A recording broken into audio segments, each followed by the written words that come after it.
दोस्तों खबर बड़ी मस्त है और मजा आ गया भाई, मजा आ गया है मजा। अमेरिका की तो सारी अकड़ निकल गई है और इजराइल इतना पिट रहा है, इतना पिट रहा है कि हो सकता है उसकी नस्लें तक याद रखेंगी।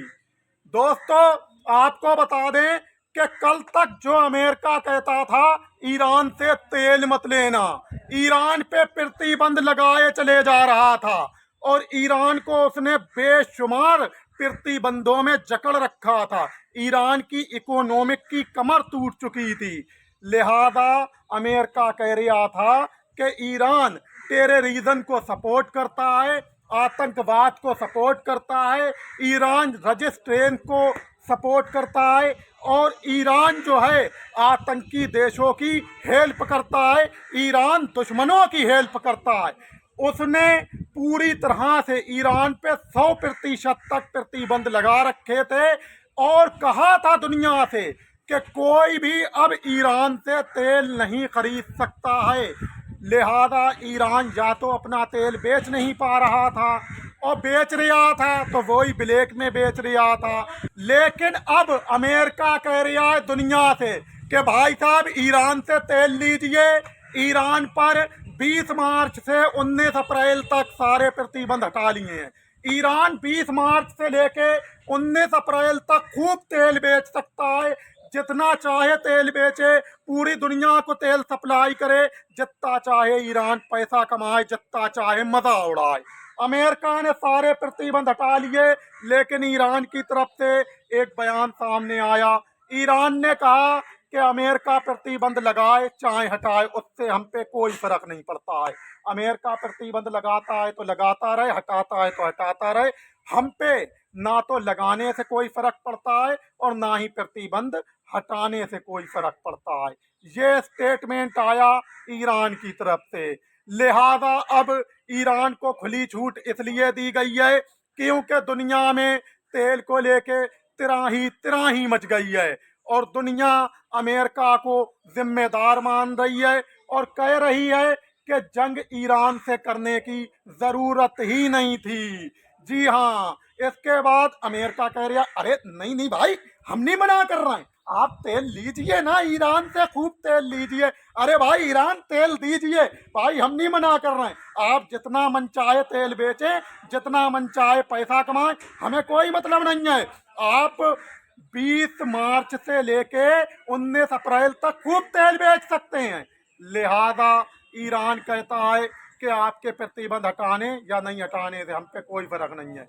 चलिए अब आपको बता दें कि जहां भारत के अंदर अंधभक्त नारे लगाते हैं, तेल लगा के डाबर का, नाम मिटा दो बाबर का, ये नारे लगाते हैं अंधभक्त और अंधभक्तों के जो पिता हैं मोदी जी, जो कि कल तक इजराइल के चरणों में पड़े हुए थे, अमेरिका के चरणों में पड़े हुए थे। अब वही मोदी जी जाते हैं ईरान के अली रजा आरफी के पास और कहते हैं भाई साहब अस्सलाम वालेकुम, दादाजी अस्सलाम वालेकुम। अब तो दादा आप ही हैं, अब उनके चरणों में जाके गिर रहे हैं और कहते हैं अस्सलाम वालेकुम, ईद मुबारक हो, वल्लाह हबीबी तेल मिलेगा।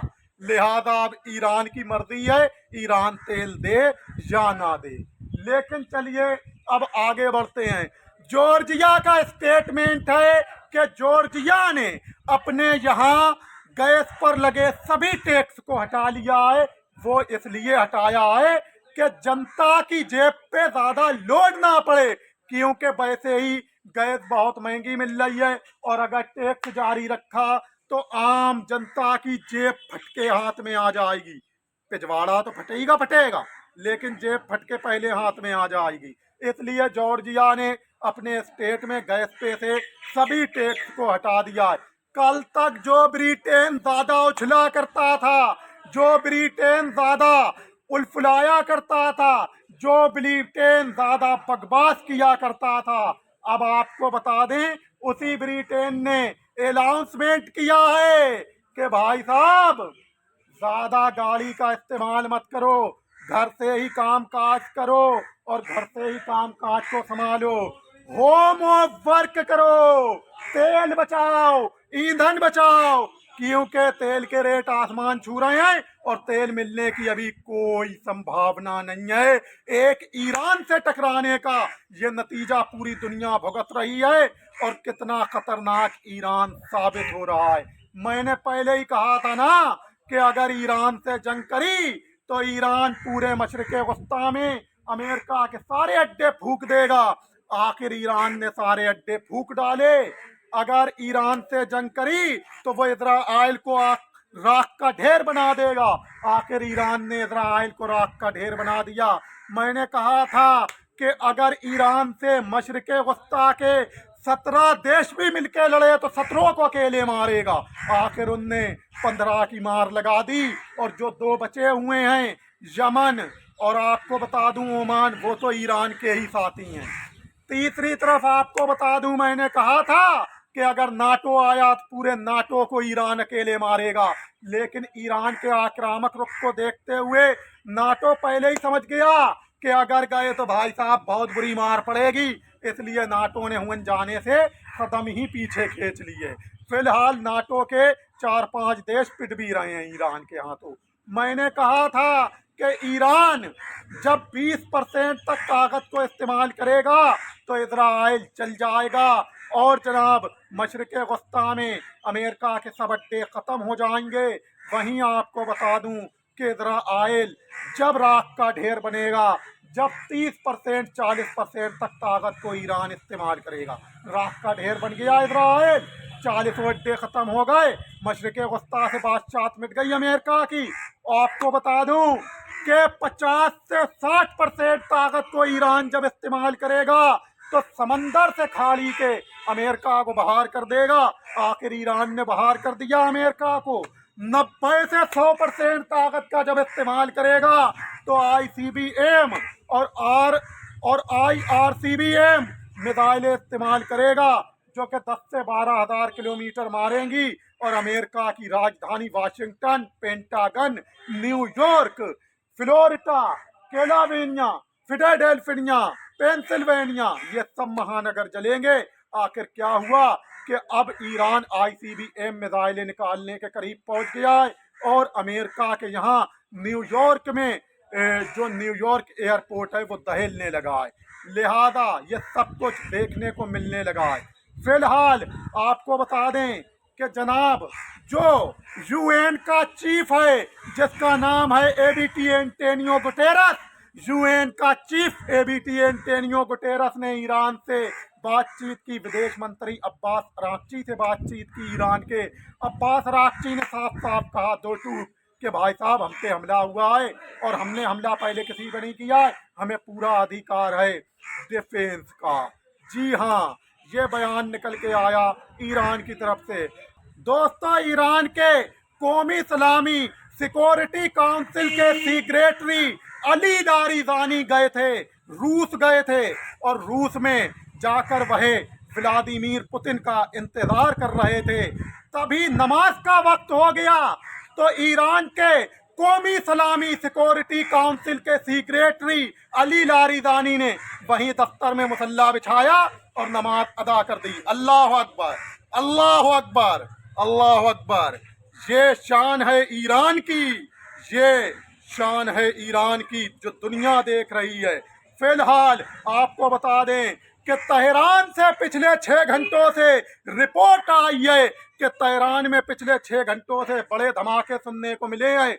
लेकिन साथ ही साथ एक रिपोर्ट और निकल के सामने आई है जो रिपोर्ट ये दावा कर रही है कि अगर ईरान से जंग 1 महीना तक चली तो 1 महीने में अमेरिका को इतना नुकसान होएगा जो कि खाड़ी के अंदर इराक जंग में सालों जंग लड़ने के बाद जितना नुकसान अमेरिका को हुआ था उतना नुकसान रिपोर्ट बता रही है कि ईरान से जंग में 1 महीने में होगा।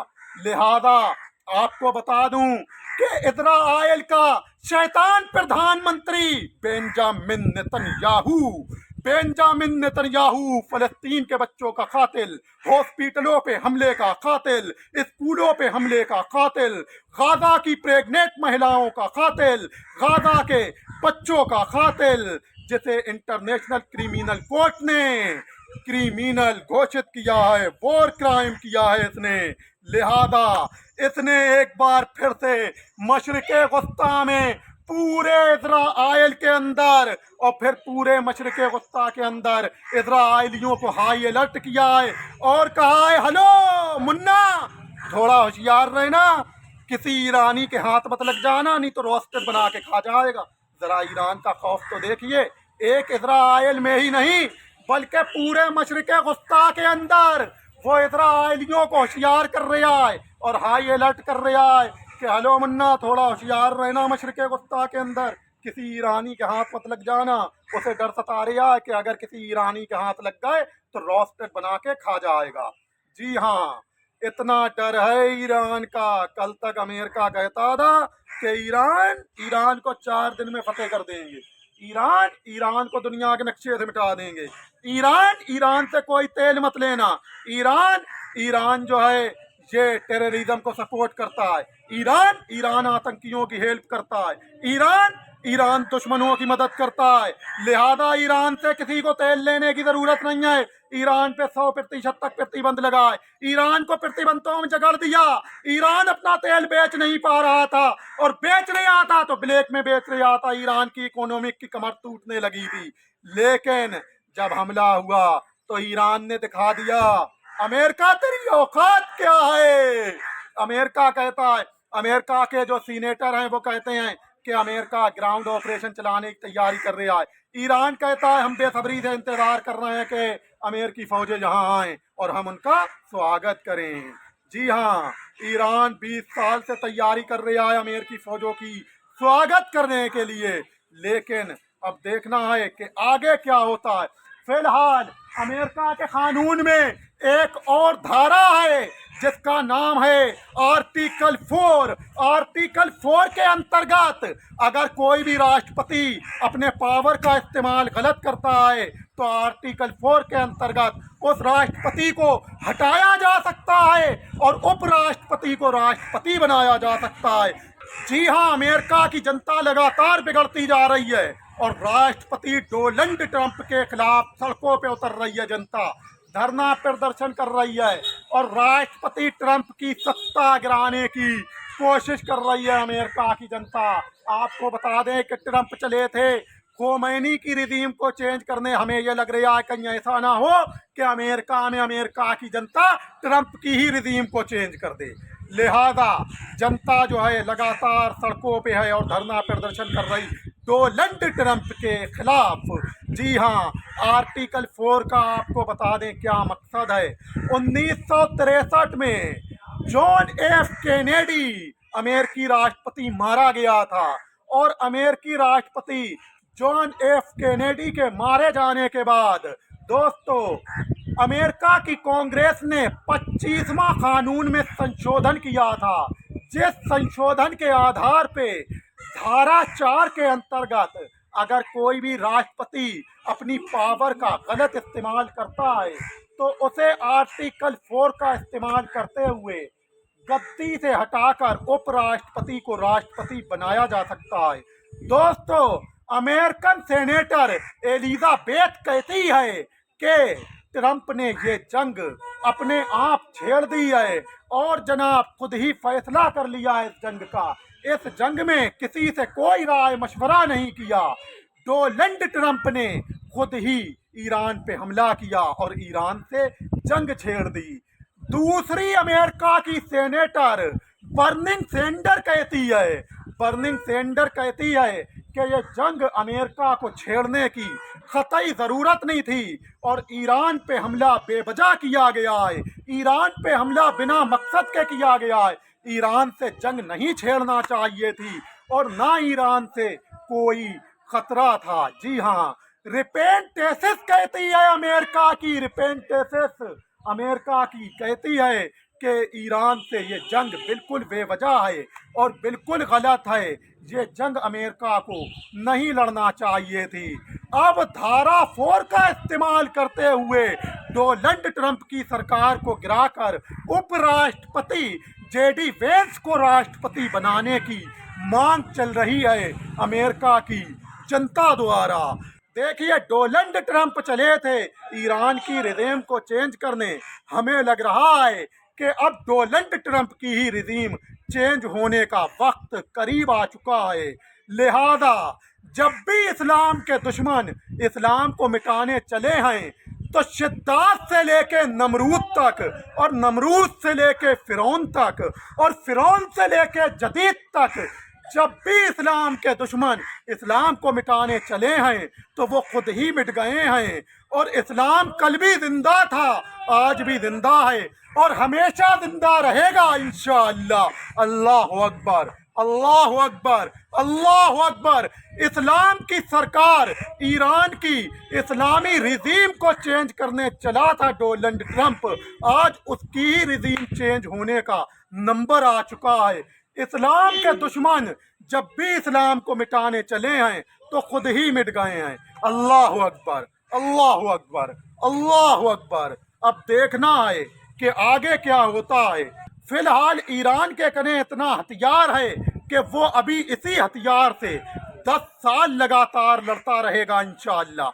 और जब वो हथियार खत्म होगा तो 8 साल का फिर बना चुका होगा, और 8 साल का जब खत्म होगा तो 6 साल का फिर बना चुका होगा, और 6 साल का जब खत्म होगा तो 4 साल का फिर बना चुका होगा। अब 4 साल का जब खत्म होगा तो टोटल 28 साल बीत चुके होंगे, और जब 4 साल का खत्म होगा तो 2 साल का फिर बना चुका होगा। यानी कि 30 साल तक लगातार लड़ता रहेगा ईरान इंशाअल्लाह। इतनी चैन बनी हुई है हथियारों की। अब अमेरिका महीना गुजरा नहीं के हाँपने लगा है, घुटनों पे आ गया है। फिलहाल अगर यूं ही जंग चलती रही और 10 साल चल गई तो हो सकता है कि अमेरिका 2 टुकड़ों में डिवाइड हो जाएगा। कल तलक अमेरिका जो रूस के राष्ट्रों को खरीदा करता था, हो सकता है कि वो अब अपने राष्ट्र रूस को बेचना शुरू कर देगा। देखना है कि अब ये जंग कहाँ तक जाती है। सीज फायर होगा, युद्ध विराम होगा, जंग रुकेगी या जंग और खतरनाक मोड़ लेगी। लेकिन ईरान के इरादे अभी ठीक नहीं लग रहे हैं। ईरान के इरादे अभी भी बहुत खतरनाक लग रहे हैं। ईरान घुटनों पे लाएगा अमेरिका को इंशाअल्लाह, और ईरान के सामने देख लेना अमेरिका सरेंडर करेगा इंशाअल्लाह, और इजराइल जल के राख का ढेर बनेगा।